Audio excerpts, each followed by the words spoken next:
Welcome to Elf-Centered. So, tour. Theory of Evolution tour. October 2012.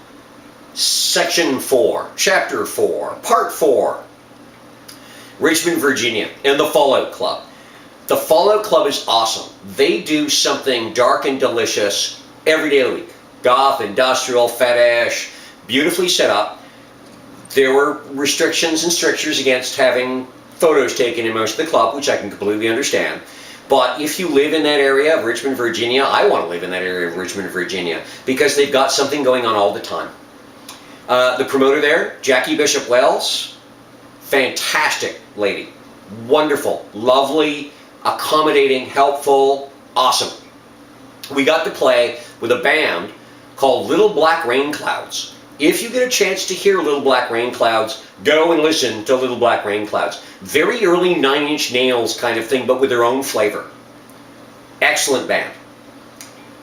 I'm trying to remember when Devon UK came back together, because it was somewhere around here if I remember right.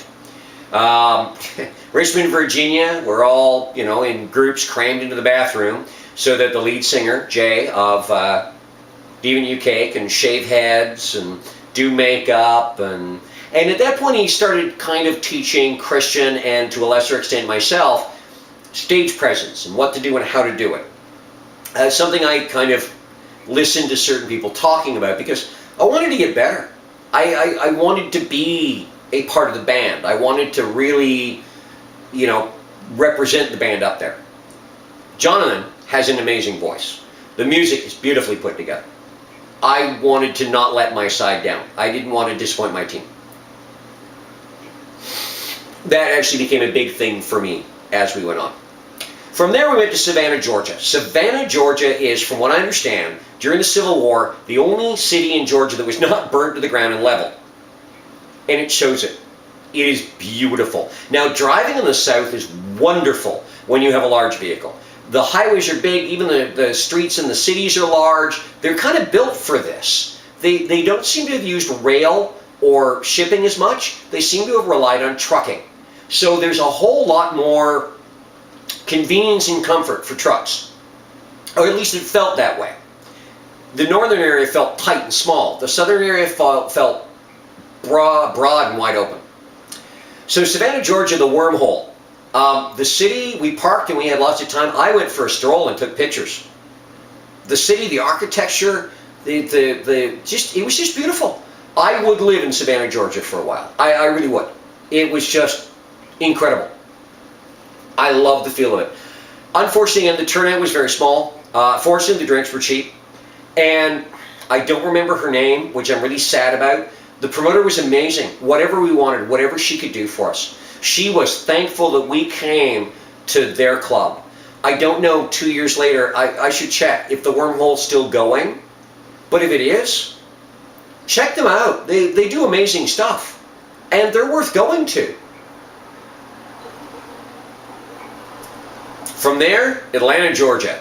Hometown of Dissector. Atlanta is a very modern city. At least the parts we saw of it. We went to the Shelter. Great club. Oh, amazing club. Though the parking area was kind of an interesting challenge. At this point, I ran into a band that Nikki had signed contracts with, giving them the world. And we don't know why. We have no idea what hold they have over Nikki or how they convinced her. But the contracts she signed with them, supposedly, I never saw the contracts, gave them things that she would not even think of giving their bands, including the headliner acts that were going. The band was called Prognosis. The lead singer was a bit of an arrogant douche canoe. He was all about, well, you must have heard of us. We've done remixes for this and that, opening for this and that, etc., etc. They were a growly metal industrial band. I can buy those in a 12-pack for less than it cost me for a pack of cigarettes. They're everywhere. They were, when I watched them, nothing special. And actually, apparently they don't get along with Dissector, and Dissector really doesn't give them much attention. They really don't care. They're too busy. Dissector's doing other stuff. But Prognosis has got a hate on for Dissector. I got slapped with this contract and said, well, bring me a copy. Well, Nick, you should have given me a copy. Well, she didn't. Where's your copy? Oh, we don't have it. Club owners got it. If you were a band and you have signed contracts, you travel with those contracts, or, I'm sorry. I had to phone Troy and have a long chat with him. Now, this is the first time I'd actually talked with Troy, though he had kept an eye on what was going on over the last few days with my suddenly being tour manager. And the first words out of his mouth were, do you need us to pull you out of there? I can get you a plane ticket within 3 hours. I told him I'd rather he fly down and take over this thing. This incredible, wonderful thing. But he couldn't work. You know, day job, got to pay the rent. And we talked. We talked about prognosis. He did some research. I'm sorry. They were a lot of hot air and nothing special to write home about. They really weren't. Was it the guitarist or the bassist? Was pretty good. The drummer had a double drum kit, which was a little more than he could handle. It's been 2 years. I hope that he's really tackled it and made it his own and owned it. But the attitude and ego, DSOL, Troy, and myself, we don't deal with that. You don't pull that do you know who I am crap with us, because honestly we do. And we know what matters. So when they went on, the club pretty much cleared. Even though you could smoke in the club, everyone except for 1 or 2 people went outside for a cigarette. So it kind of tells you how much, even in their own hometown, prognosis drew. Dissector put on a good show. We all did excellently. I have heard since that the shelter is closed down, and I'm very sad, because it was a great little place. It really was. Also, Carved Souls showed up from LA for the most part. These guys had been in town to do a birthday party with a friend, and they were joining the tour in Atlanta. They didn't play in Atlanta. They were hopping on a bus with us and continuing from there. First met them, a diverse and interesting group of guys, and talented and friendly and wonderful. To this point, on occasion, when driving, remember, I'm separated from the bands. They're watching videos and TV and having fun, and I'm driving. I've got my music and my smoke, so I'm going through about 3 packs a day at this point. I should not be allowed to spend so much time in my own skull. It's a dangerous place to be. However, every now and then, somebody would come up front to ride. Nikki did for a very short time till I found out she really didn't like me smoking when she was up front, so I smoked even more. And you know, I took it for a couple of hours to let the guys have a break. One or the other of the gossipers would pop up, sometimes both. Just to chat, hang out, listen to music, introduce them to Defense Mechanism, who they loved, and went, why have we not heard of these guys before? And it was like, you know, because I play them my music, let them know, here's what I like, you know, and listen to what they like. And as a result, there has been a collaboration between Def Mech and the Gossicles, which I've got it, I play it. It's bloody amazing. It really, it's a lot of fun. It's dance floor heavy. It's beautiful.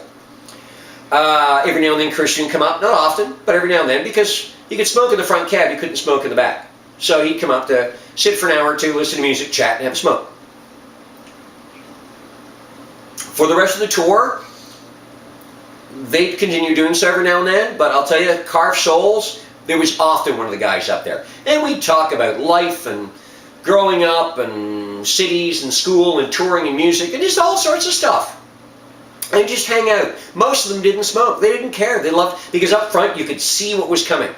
In the back, you saw it as it was passing. So you got a lot more sunlight and bright and stuff up front. In the back, they did do a lot of sleeping because, you know, when we're not driving. So again, at this point, I'm tour managing, which means getting in touch with people in advance, sending emails, checking contracts, getting maps, arranging everything. I'm doing videography. I'm handling the merch table, and I'm driving. And I'm in for all the emptiness. So I did not sleep very much at all.